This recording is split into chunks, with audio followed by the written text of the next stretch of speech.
बारिश सारी रात होती रही। सुबह आंख खुली तो कमरे की ठंडी जमीन पर नमी थी, लेकिन अचानक मेरी नजर कुछ और पर पड़ी। जमीन पर कदमों के निशान थे। पहले पहल मुझे लगा ये मेरे अपने हैं, शायद मैंने रात को बाथरूम जाते हुए बनाए हों। लेकिन अचानक एक चीज ने मेरा दिल दहला दिया। ये कदमों की सिमत बाहर से अंदर की तरफ आ रही थी।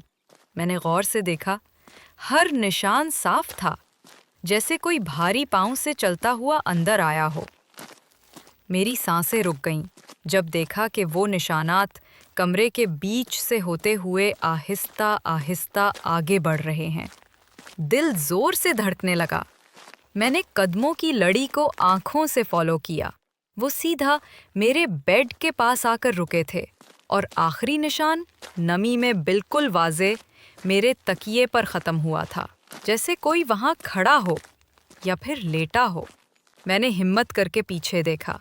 बेड पर कुछ नहीं था, लेकिन कमरे में बारिश की खुशबू के साथ एक अजीब सर्द हवा चलने लगी।